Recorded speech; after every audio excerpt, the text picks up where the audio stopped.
Debbie. Hi, everyone. Everything is okay? Good? Well, that's good to know that at least everything is okay with you personally and in your immediate sphere, because things are not so good everywhere else. Um, well, the good news is this weekend we saw that Donald Trump is on his way out of the White House. And for people who are working in human rights and democracy in Asia, this is actually very positive news. Unfortunately, in Burma, Myanmar, um, the the influence and the presence of the military has not, we've not been able to move it out of government, and the military still wields enormous political and economic power. So we did some research at ASEAN, and we were kind of shocked to realize that in 2016, when the NLD took power, there were 240 military attacks targeting civilians or directly harming civilians during January to June 2016, when the NLD took power. But during 2020, this year, from January to June, it actually rose to 619 cases of military attacks targeting civilians or harming civilians. That means under the NLD government, the number of military attacks hurting civilians rose by 158%. Charm Tong, what does that mean in terms of the lived experiences of your community? Yes, we are very concerned about the situation of the growing conflict and militarized by the Burma military during and also prior to the election in Burma. For example, from in September to early October, the Burma military have launched a very large-scale offensive against the local in northern Shan state, and that have actually led to over 4,500 people displaced from their homes. And now, even some currently, even though some of them are able to return, but a large number of them could not return because the Burma military are now stationed in their house and built the bunkers, and then also station and build up the troops and military camps in this area in southern Jokme, in northern Shan state. And this is very clearly during the offensive, the Burma military used the helicopters and also the jet fighters in this area, and actually targeting the civilians, and people were their houses were looting, houses were destroyed, and the shells fall in the houses of the people, and people have to be, they were very scared. They stay at the temple, and then they have to, this is during COVID time when everyone have to be staying, social distancing, and then live, already very big concern. And during the fighting, the Burma military launched the offensive, it's just completely thousands of people staying at local temples to take refuge. So this is the situation in northern Shan state. And this also particular, we are very concerned. For example, if when the Burma military searched the houses of people, they started to interrogate people and also suspect people of supporting the resistant group. And so some villages even disappear and could not be even until today. And this kind of abuses and the very systematic abuses continue just prior to the election. And also this is very clear that it was clear that the Union Election Commission also canceled announcement of the election in this area, and that not only this township, but also several areas in Burma that people could not vote, during the yesterday election. And that is all parts, many parts in Burma, particularly in Shan state, is from the north, from the center, and even let alone the internally displaced peoples or refugees the IDPs who do not have any right, and then to vote. But also the situation, they're very worried and concerned about their security, that fighting or shells, so 120 shells, artillery shells, can just fire the IDP camps at any time. And the increased militarization by the Burma army in this area is very, very high as well in the southern border. So from the local communities, they're very afraid of this situation, of what is currently happening. Have you been able to get in touch with some of the IDPs that you've been helping from that area? Yes, the local communities and the IDPs, we try to send some of the food aid and some relief, but also there are a lot of local communities like monks and youth groups and social welfare groups try to go there, but however they are still restricted from some area where the Burma military are still present and that they could not go in. So speaking about this offensive which has taken place on the eve of the Burmese elections, which took place on yesterday, on the weekend, on November 8th, 2 million out of 37 million registered voters have been prevented from voting because they're located in conflict areas in places like Rakhine State, Kachin State, and of course Shan State, including the communities that you're working closely with. I know that you've been giving a lot of human rights and democracy trainings to young people from Shan State at the Shan Nationalities Youth School. So how do your students feel about the fact that despite their strong commitment to democracy and human rights that they've learned from you, that there's still so many people who cannot vote? There is a group of the young people who are in the area where they could vote, and that they try their best of whatever they can. For example, they do the campaigns and going down and give the education for the people until very last minute, as much as they can. And even some of them, a lot of them and the young women, they are running in the election. So for the election, so a lot of them also took part. They try, in the very little space that they have, as much as they can. And a lot of them, I know yesterday, the students, our students who are media, they sleepless and they said, please don't call us, we are on standby. And then they stayed up until 4 a.m. They're trying to do, what they can do is reporting about what is happening in the local area. They're trying to monitor what's happened during this critical time.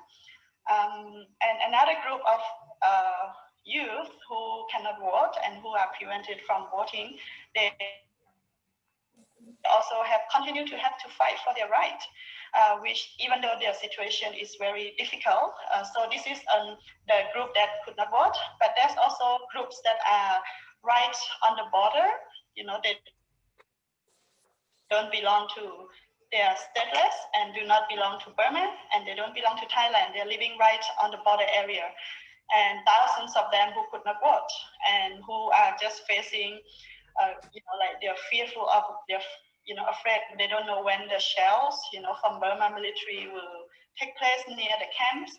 And then with the COVID, during the second wave lockdown and increase and spread cases of COVID in Burma, and also it makes the Thai security on the Thai side have to take a lot of restrictions in order to prevent the COVID-19 and from the people entering through the unofficial ways. So it means that the internally displaced people camps who are staying right on the other side of the border, they could not come and cross, who usually were able to cross into to get some small daily wages. So before COVID time, one family, they could a little bit cross the Thai, maybe get a few small work. from Thai side, like all the construction work or working in the farm, they could raise about 1,400 baht, so equivalent about $40 per month. That is where they stand and they could raise and feed the family, support the family. But now they can't because of all complete lockdown, and the IDPs on the other side, they just they couldn't come. They couldn't go back to Burma as well, and then this group of people, they also are very like in urgent need of help of the humanitarian aid and support, and also some urgent medicine, like for example, they have the basic community health center, which AFIDA used to also support and for a long time for these very vulnerable communities. And then for the serious illness, they have to be referred to the Thai hospital. So also like the pregnant women who have more complications, which need also to cross to the Thai hospital. Right now, it is very difficult for them. Charm Tong, COVID, as you said, COVID just has made everything so much worse. Like people already hurting from decades of protracted conflict, and COVID's come into this mix. The government and the military have actually put people at greater risk of COVID, or even blocked local ethnic groups from helping their own people. For example, the military burned down or attacked ethnic health screening posts in Rakhine State, Kachin State, and Shan State, and did not replace it with actual medical and health assistance. So they actually robbed people of locally organized health assistance. So I think when we look at that, we also need to recognize that there's been a huge explosion of cases in Burma. Until August, the country reported officially only 365 cases in total. But now, this weekend, just as the country went to the vote, there were 61,000 cases and 1,420 deaths. In fact, if you were to get COVID in Burma, you are 50 times more likely to die of it than if you caught COVID in Singapore. How are people coping? How are organizations like yourself coping with this really scary new reality? Yes. That you have raised a very important point, and which is going to raise a very important point about the political solution in Burma, which is we are talking about the decentralization and the federalism, particularly on the infrastructure, very basic infrastructure like health and education. And when the COVID-19 situation and the crisis, rise in Burma, if you look at the first thing what people have to do is that everyone, have to help themselves. Because you can't just wait from the central government, which is so centralized. So what is that if you are living, like for example, in Shan State, in a small local village or tract or township, then people just started their own lockdown. They have to do their own. They have to help themselves. And even very basic, like our local network said, you have the cleaning, like hands cleaning place with in the school. Yes, the health ministry said, well, every school should have this cleaning, system, hygiene system in the school. And what happened is that there's no budget. So what happened? Parents or local villagers, have to pay even to make place where you can clean your hand, from very basic sanitation process, So that is the what happened at the local level that we also experience. And another one is that people have to even set up their own checkpoint, because nobody and authority come and help. They have to have their own checkpoint and to help just to prevent themselves. And also another one is some of the ethnic community health who set up the health like the checkpoint for COVID, and then in their communities they will stop. And then you can, as Debbie, as you mentioned, that the government actually tell this ethnic health organization or in their ethnic areas that they have no right to set up this kind of like checkpoint or system that you can help your community. So this is a very, very serious problem. It reflects how the government and the authority do not see, how the local communities and ethnic communities who can provide in a very effective and sufficient timing, and also materials that they can help their people. But now not only they do not get supported, they are even like punishment, for helping your own people. And this is very clear that we really need the devolution of this power of decentralized system in Burma. When the health crisis took place, or this is such a very inhuman, if you stop people from helping or save their lives, right, of their people. And one of what we see more is that these ethnic health communities, they do not have any funding or any support. It's very, very little international aid come to these ethnic health communities who are helping, millions of people in the area. So what we need is that the international communities and governments and organizations should pay more attention and support directly to the local ethnic health organizations to best promote and also prevent the health and also support the health system in the community. So this is the only way that people, can help and save their life. Otherwise, the international community give more and more funding and support, but it's not reaching the people who also are in need. And then at the same time, the numbers is very high. So I think this is something the international community can really play a role, and also really make a big change and support to help the people of Burma through this way, Debbie. Thanks, Charm Tong. The Burmese government's COVID economic recovery program is aimed at more mega infrastructure projects to stimulate economic growth. But for many ethnic people, this is a recipe for disaster, because infrastructure development has meant more conflict, more forced displacement, and more hunger and suffering. So what we'd really like to say is the resistance hasn't stopped. Community-led resistance has grown in Shan State and elsewhere. Young people are really stepping up, especially during this COVID challenge.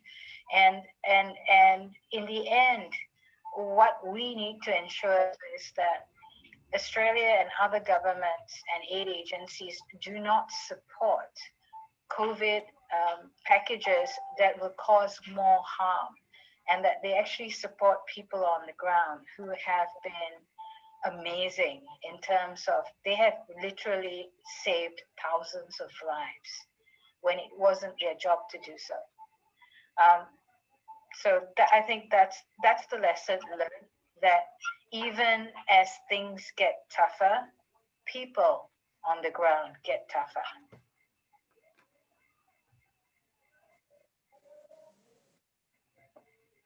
So thank you very much for that presentation. As you can see, colleagues, it was a pre-recorded conversation, but technology being what it is, we've got Debbie and Charm Tong live with us this evening, and there have been a few questions that have come in, which I'll put to Debbie and Charm Tong. The first question is from Pat Ranald, and the question is, how are AFIDA projects in Myanmar intersecting with the democratic challenge the country is facing?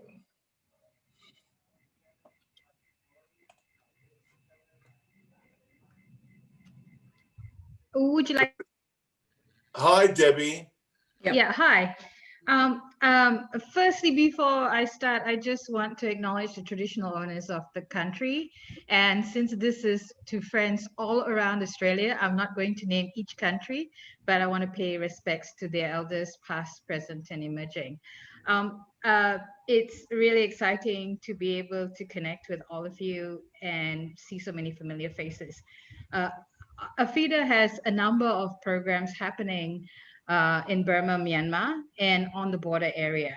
And when we are looking at how especially young people have stepped up, and I'm really proud to say that 4 of our women program alumni actually ran in the election for the first time, and they're in their late 20s to early 30s, and they convinced their smaller political parties to adopt 50% women candidate policy. So that's really exciting, because we've got women who've been courageous enough to put themselves out there. And women candidates are very much harassed and trolled, especially online, for doing that. Young people have, including people who've been trained by Charm Tong School and many other partners of AFIDA, have really stepped up.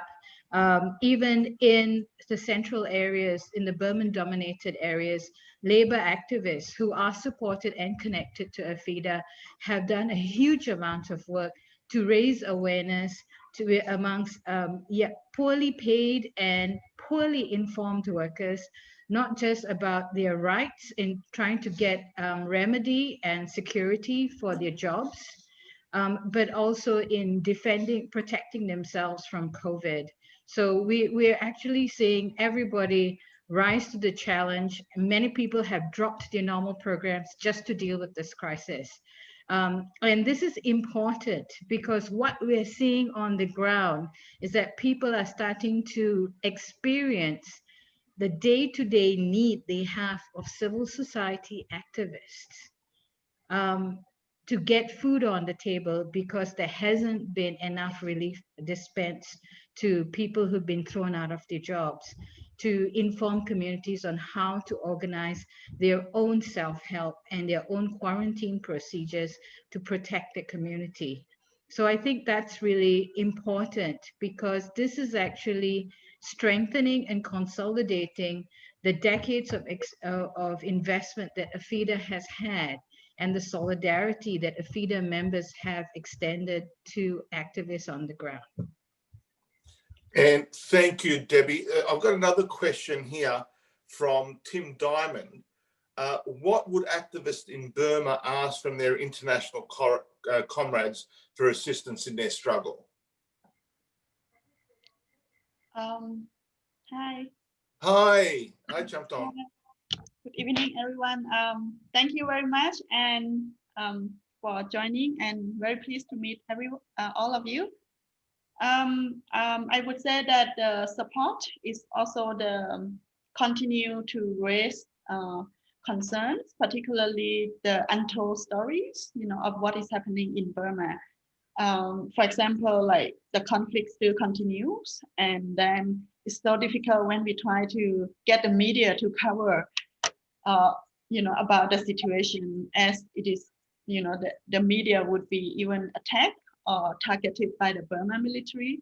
So from the ground and the local communities, we felt like having the support by friends from international community to raise bringing the voices of what is actually happening, like at the local communities, and bringing the perspective that has not been raised by the media, national or international media, would be greatly appreciated. Also, like on the perspective of the humanitarian aid and the very basic support, I think that, like, for example, AFIDA has been doing great work in supporting the local communities to be empowered, and also speak out and trying to gather the information and data, trying to bring out to the world so that the policy can be developed. Also, the people and friends can help to stop and also to try to bring the real change for the people on the ground. I also want to share with you that a lot of the young people, after they have these opportunities and able to learn about their rights, when they return, they can share more of their skill, knowledge, and also mobilize more friends and more communities to take part in terms of protection of their rights and also protect their rivers and protect their land, which is a very big concern now, particularly in the rich natural resources area in Burma and also in Shan State particular. So I want to mention one of the projects is by the this is a concession from the Asia Access Mining from Australia as well, that has the large concession of very huge, like 150,000 acres of land for doing the gold mining in Shan State. And this is happened where the villagers are concerned about the increased Burma military presence in order to do for the protection in the area. And one rape case of 73-year-old woman take place near the area of the site while she was finding the vegetables in her farm, outside the farm. So this is just an example that women are not safe when such activities with heavy militarized, in the area, that can also complicit on other abuses against the local people. So we want your help to continue to monitor and help raising these voices and the protection for the local communities.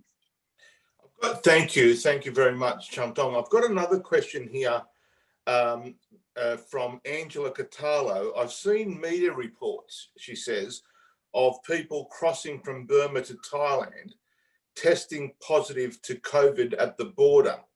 Have you heard anything of how they've been treated politically and medically? Since the lockdown in early March this year, since March, except the after the second wave crisis, increase of the COVID cases in Burma, the border has been very largely controlled and restricted. However, the people who could come back mainly are I think that I'm not sure if what you mentioned is the drivers who still send the supplies from back and forth to Burma. So only goods and trades were still able to happen. So when the latest cases found from Burma was when the drivers would, transport all those goods. And we know that they would be kept, in a place, designated place, and then following by the treatment that are now all must gone through all the government treatment policy for COVID in Thailand. But I also want to raise with you that the migrant workers from Burma who want to return in Thailand, who wants to return to Burma, also face a lot of challenges, because if you are women of a mother and have to carry the baby to cross the border and being quarantined by yourself, and we were having burden particularly through the border area, is also very challenging and very difficult, because first all the expenses and costs are covered by have to be covered by the migrants and their families largely, and then they even have to for example very in ungender sensitivity way of at the quarantine place. For example, one of our student, when she returned, she have in all the quarantine center only one lady, only one woman, and then nobody provide any security, and the rest, and she's only one in the whole building, and her family have to go and sleep, underneath of the place of the quarantine place to make her feel safe and to protect her, So that is just some example of the quarantine process and then quarantine for the migrant workers in Thailand back to Burma. Thank you, Charm Tong. I've got two more questions here. I'll just stick with you, Charm Tong. There's a question here. I want us to come back to the social justice school. Yeah. Can you tell us a bit more about some of the alumni of the Social Justice School. Some examples of, and Debbie's already mentioned this, but some more examples of the work they continue to do to advance the democratic movement. It's a great school producing some incredible stories. Share some of those stories with us. Thank you. They are now working at a different work, at different sector of work in the society and building, I think, our society for the better place.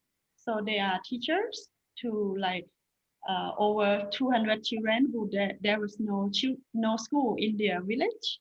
A lot of the places still there's no school, so many of them are now become the teachers and trainers for those young people in the rural area.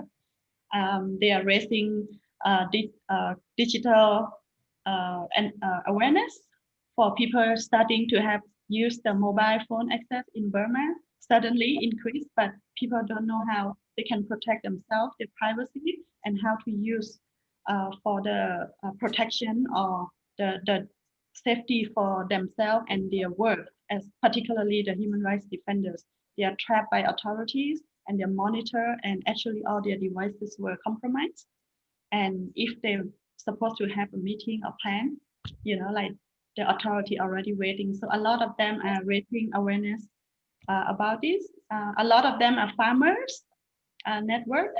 So the farmers come together and raise and give awareness about sustainable development. They are talking about the alternative and agriculture and also policy development for the future sector for the particularly the farmers' rights, you know, and also the rights of them. Also, a lot of them are doing women's rights network, including as well as media, and also a lot of them are working in the sector of education and also policy reform at the various decision-making process. Thank you very much, Charm Tong. Full strength to you and the program. The work of the Social Justice School is fantastic, building incredible capacity to continue to build the movement. So congratulations to you and all of your colleagues for the wonderful work that you're doing. It's great to be associated with it. I've got one more question here. This one's for Debbie. Debbie, can you give us an update on the situation inside Thailand right now, particularly with the movement of young people? What's the latest in Thailand, Debbie? Well, we are lucky in Thailand that the community transmission has been relatively very low, actually. And at one stage, no community transmission of COVID for 100 days. So what we have seen in the past few months is massive rallies led by young activists who keep moving things around. So they keep having these almost, it's hard to have a flash mob when there's several thousand people, but they've been doing that. They've been moving around their protests and even also strategically targeting certain foreign embassies to raise awareness of what's going on. They've been incredibly brave.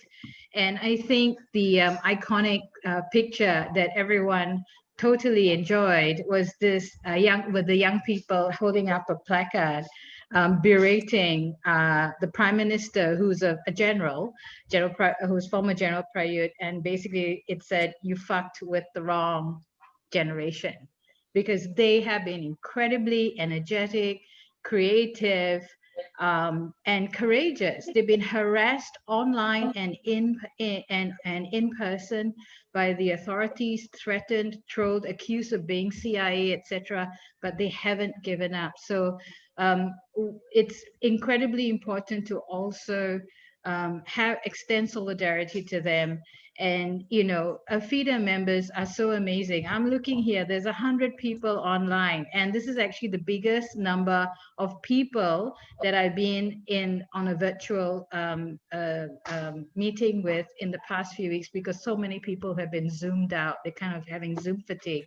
So it's important to actually understand that You have an immense amount of power. I know Scott Morrison, blah, blah, but still, you still have a voice in terms of how Australian foreign policy is implemented, both diplomatically and through its aid programs. So please, please keep up the good fight, because for us, even for people involved on Burma, and we know what happens in Burma resonates in Thailand, and vice versa. What happens in Thailand resonates in Burma. That the two are so intertwined. I wanted to also follow up on something that Charm Tong said. It's estimated that up to 80% of migrant workers from Burma are young people who left their families because of no job opportunities and whose earnings basically supported entire families at home. Now they've been forced back home, and instead of being seen as heroes, they are now also being seen as threats, bringing COVID from Thailand.